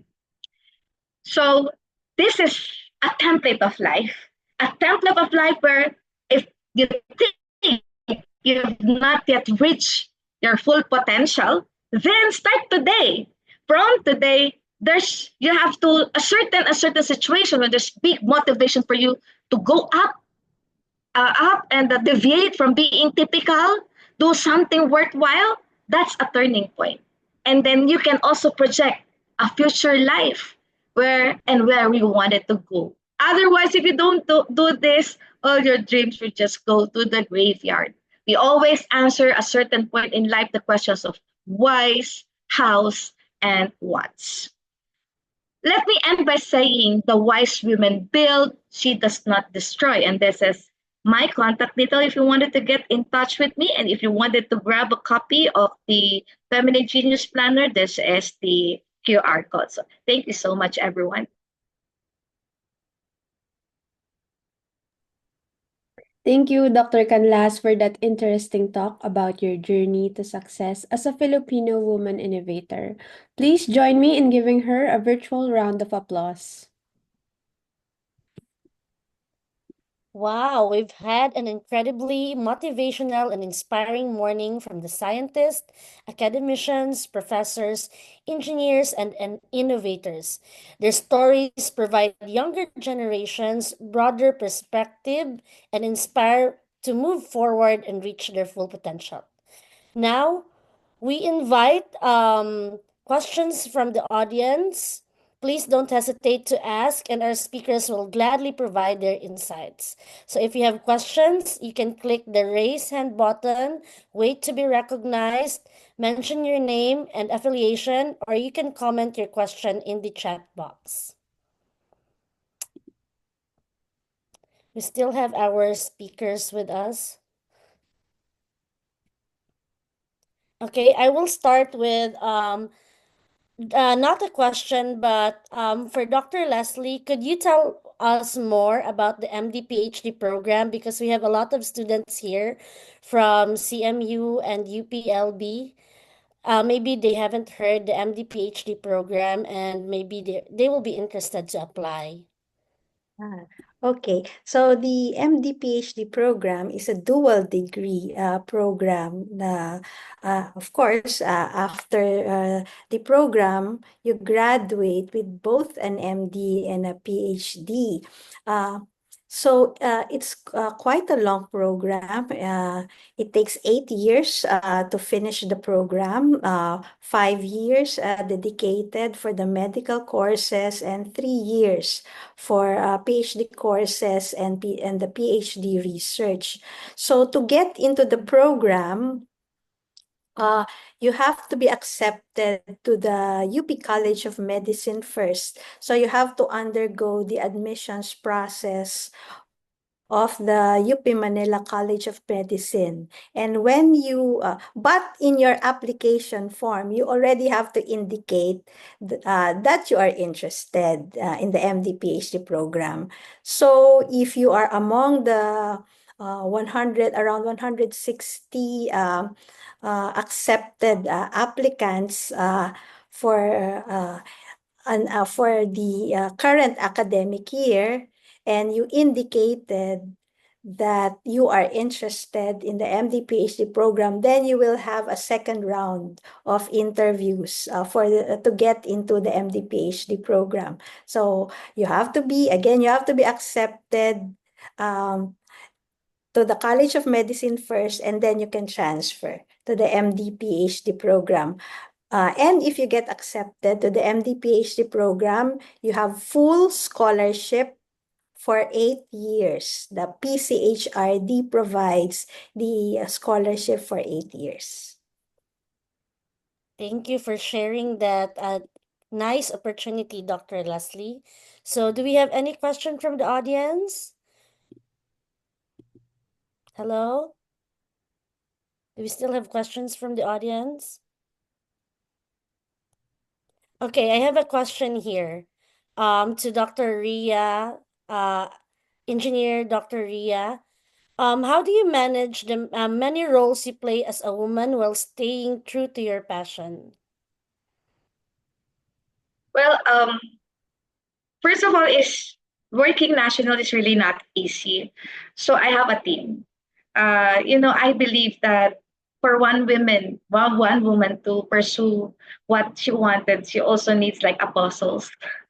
So the inventors group are always with me. By the way, I'm also the board of director of the Filipino Inventors Federation. And for all you know, there are about 16 inventors organization that I have been working with under this federation, plus the Filipino women inventors and innovators. And these people with a true spirit of volunteerism and advocacy, they are my armies in managing and achieving and fulfilling all the tasks that I have laid down.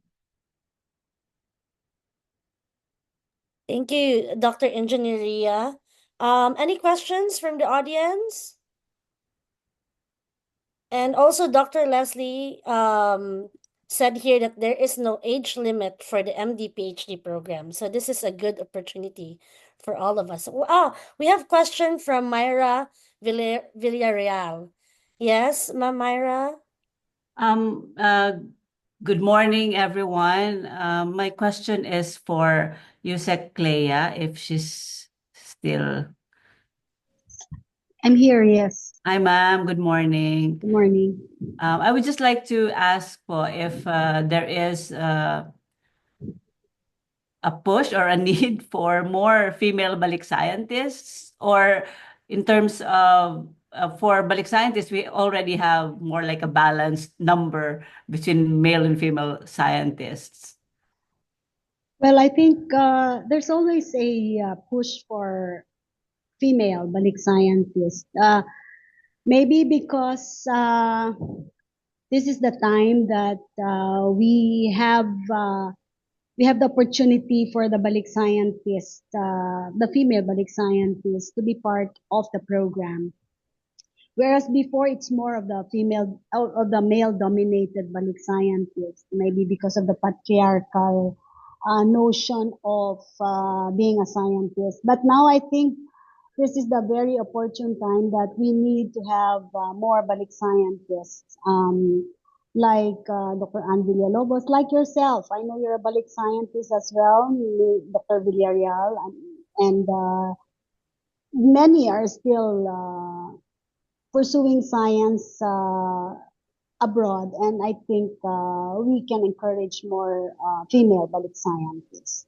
Ma'am, in addition po, I think there is a big, maybe, I don't know if it's the clamor, but I've been seeing posts in social media about having more female role model for STEM, the STEM courses. So would the Balik Scientist program have sort of like a sub-program to send more or invite a female Balik scientist and maybe send them to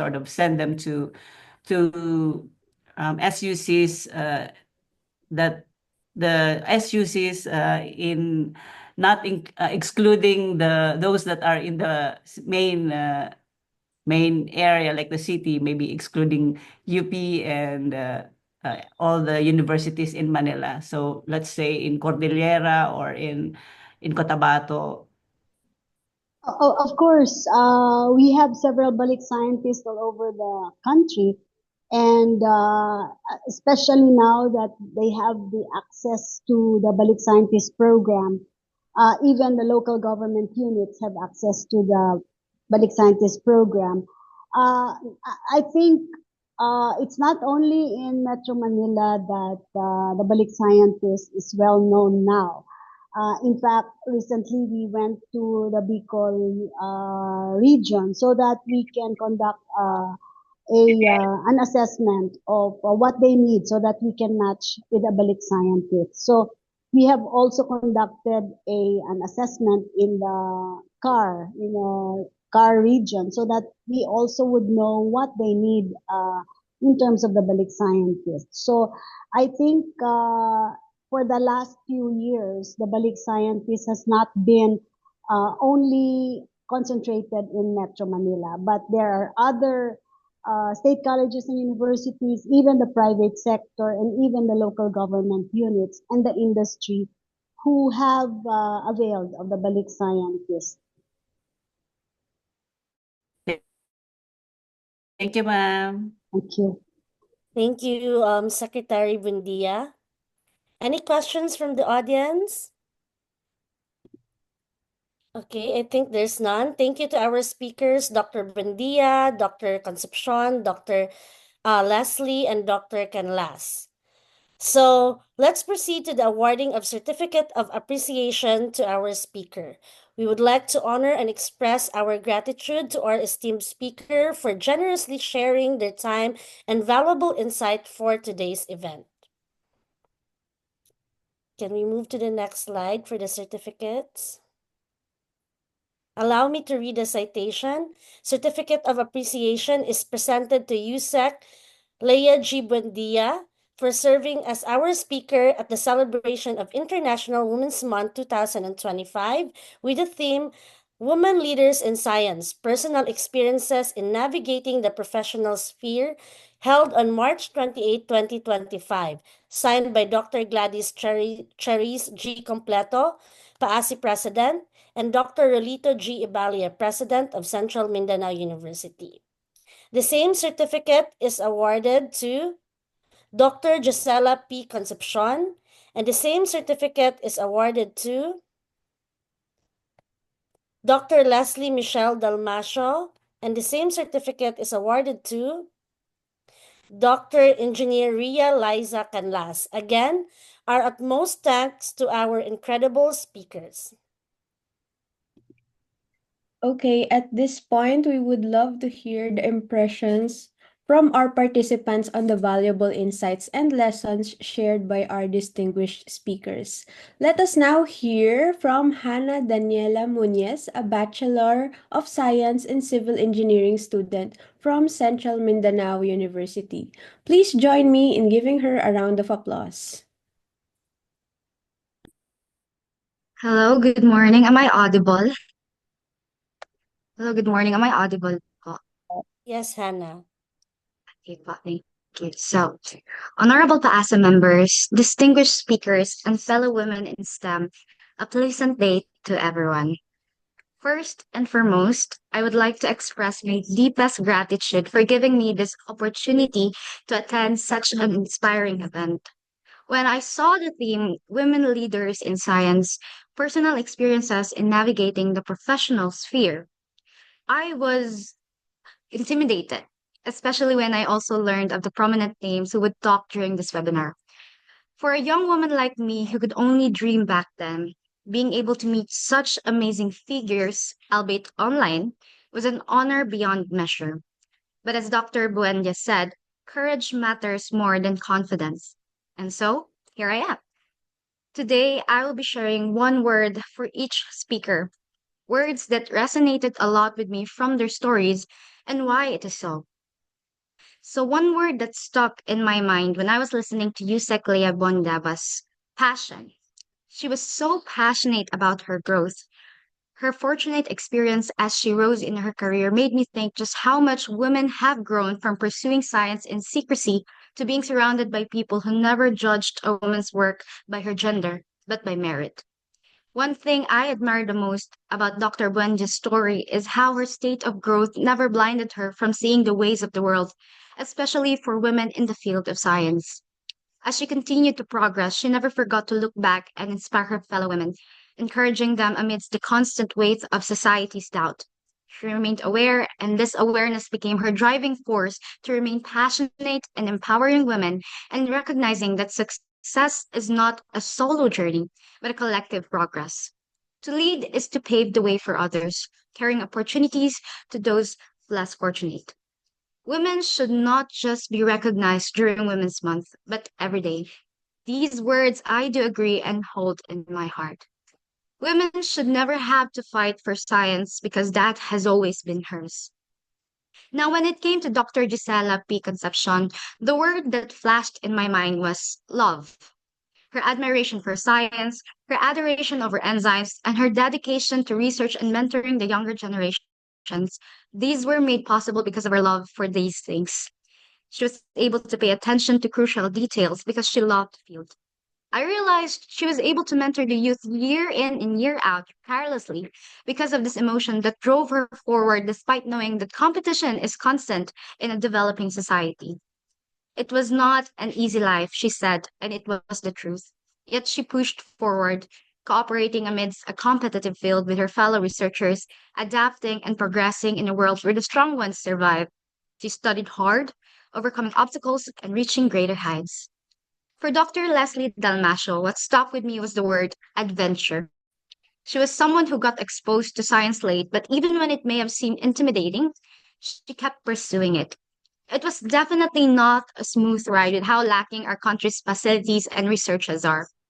This did not deter her, however. She amazingly persevered and defended her studies, opening opportunities for brand new and wider reach in science. Another thing I really found fascinating as a part of the youth is her courage to explore, venturing into new opportunities despite the uncertainties. You can say she's a risk taker, entering areas even with the lack of support. And it is this quality that made an impact on someone like me who sometimes doubts and fears the vastness of scientific possibilities. The potential of science can be truly scary at times, especially as a woman who has to face criticisms from society. But Dr. Dalmasio made it into a worthwhile adventure, exploring and building the foundation for future generations, teaching the younger generations and inspiring them into viewing the field of science as an exciting journey, not a burdensome duty. In this ever progressing world, perseverance and mentorship is the key ingredient for greater innovations. Last but definitely not the least, the word that resonated with Dr. Engineer Riza Canlas for me is manifestation. As what she shared, she grew up from a nobody to someone with national purpose, bringing forth immense impact in the market industry and in the field of science. She received numerous notable awards, recognized beyond borders, and even managed to successfully pique her audience's interests. She built connections, gained titles, made history. These are literally dreams made come true. For someone who is pursuing a career in civil engineering as well, Dr. Canlas' story, honestly, is what I also want to achieve somewhere down my life's road. To advocate for women, to excel in my field, to bring positive change in my community. I too also want to be a unicorn. Listening to her made me contemplate that even when aspirations seem ridiculous and impossible, it can be fulfilled so long as I remain faithful and devoted in reaching my potential as an individual. Do not be afraid of promoting yourself, building yourself up towards your dreams. The goals I write down will become reality someday, allowing my old self to grow into a new one with a strengthened mindset. In our status quo, although there have been some major changes in how women are treated, there still remains the shadow of misogyny, especially in the fields of science, technology, and engineering. With the four words that resonated with me, passion, love, adventure, and manifestation, may I find it in me to be empowered and also empower fellow women, remaining true to our passion and selves as we grow together in the vast universe of science wonders. Thank you, and God bless everyone.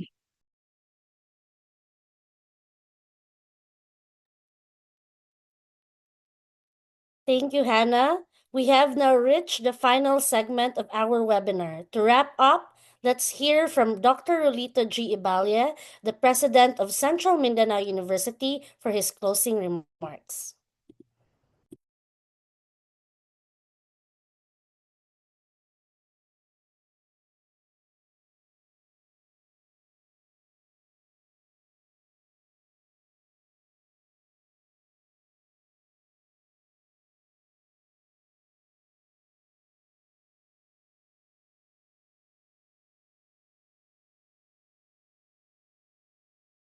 Let's wait for our technical team. Ma'am Kim.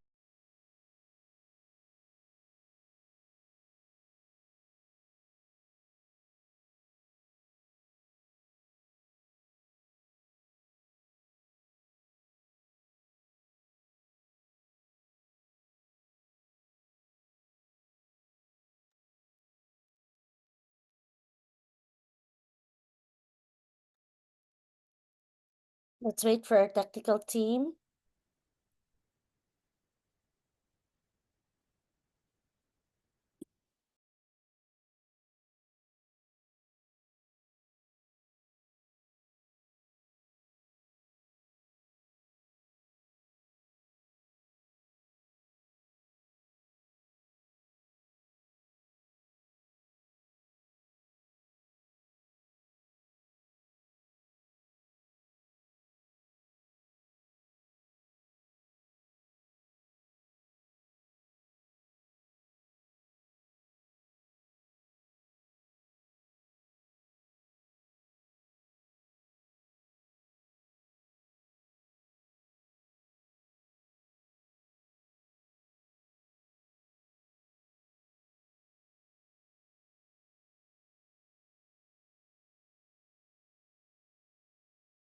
Hello, technical team, no audio po. Please share audio. Hello, technical team. Please share audio.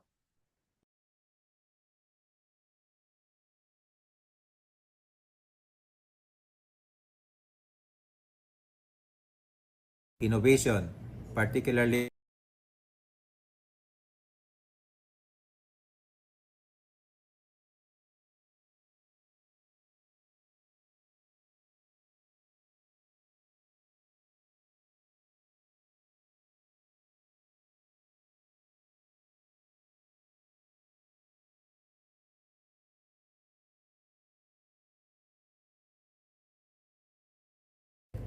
good day, good morning, mayong buntag sa tanan. As we come to the close of today's webinar, it is both an honor and privilege to reflect on the remarkable contributions of women in science, research, and innovation, particularly as we celebrate the International Women's Month. So on behalf of the Central Mindanao University, I extend our heartfelt gratitude to the Philippine American Academy of Science and Engineering, this is the PAASE, and to the Institute of Chemistry at the University of the Philippines, Los Baños, for partnering with us, particularly with our Department of Chemistry here at the College of Arts and Sciences of CMU, to organize this impactful event.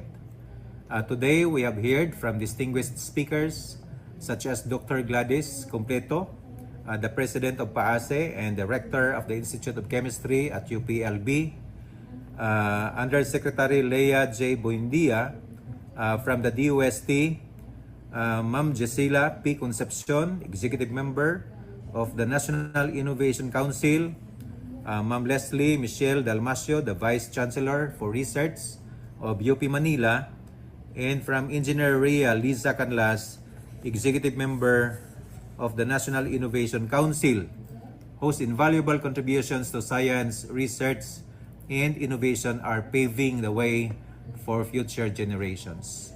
Your stories, your personal experiences in navigating your respective professional spheres not only inspire us but also remind us of the critical role that women play in shaping a more inclusive, a more balanced, and a more progressive society. Here at Central Mindanao University, our mission and vision align with the empowerment of women. As we work towards a globally sustainable environment and a humane society, we believe that education and innovation are keys to achieving these goals. Our commitment to excellence, to moral integrity, and even to unity in diversity, which form part of our core values here at CMU, is embodied in our dedication to advancing knowledge and creating opportunities for all, regardless of sex, regardless of gender. The theme of this year's International Women's Month, for all women and girls, rights, equality, empowerment, resonates deeply with our core values here at CMU. In alignment with the Philippine Commission on Women's sub-theme, Babae sa lahat ng sektor, aangat ang bukas sa bagong Pilipinas, CMU reaffirms its commitment to fostering an environment where women from all sectors can thrive and contribute for a better future. So as we close this webinar, let us remember that the journey towards gender equality and empowerment is a collective effort. Kami po dito sa school, in particular from Central Mindanao University, kami po ay nasisiyahan po at maligaya kami na napag-alaman na kayo po ay very, very successful po in your respective fields and profession. Together, we can continue to break barriers, uplift women, and create a brighter, more equitable future for all. Salamat din po sa lahat ng mga miyembro ng organizing group, no? To the PAASE, to the Institute of Chemistry of UPLB, and to the Department of Chemistry here at CMU. In particular po to Dr. Ann Villalobos, salamat sa lahat, and to all members of the committees. So thank you po, magandang araw po sa lahat, at mabuhay po. Thank you, Dr. Eballe, for the closing remarks as we end this remarkable webinar session to celebrate the International Women's Month. Before we conclude, we kindly ask everyone to turn on their cameras and share your brightest smiles for a photo op. We've done the photo op a while ago, Sophia, so we will proceed.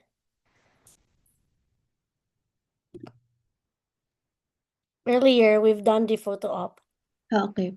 So we sincerely appreciate your participation in today's webinar celebrating the International Women's Month. We hope that everyone has been inspired by the stories and lessons learned shared by our Filipino women in science and engineering. It has been an honor to be your host for this event. This is Sofia Rain Monterola from the Institute of Chemistry, UPLB. And this is Ellen from Central Mindanao University. We wish you a fantastic day ahead. Thank you, speakers, and thank you, participants. Thank you. Miss Ellen, can we share po the future events of PAASE? Yes. And please check the PAASE Facebook page. We have upcoming events.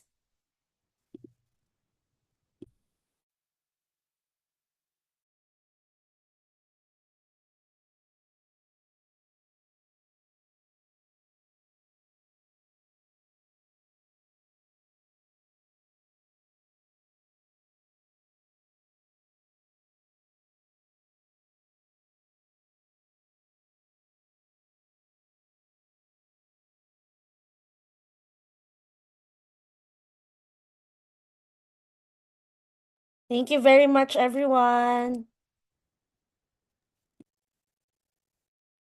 Thank you. Bye-bye. Thank you, everyone. Oh, we forgot. For the participants, in order for you to get the evaluation form, you can scan the QR code or visit the link that is shown below. Or you can check the link in the chat box. Thank you.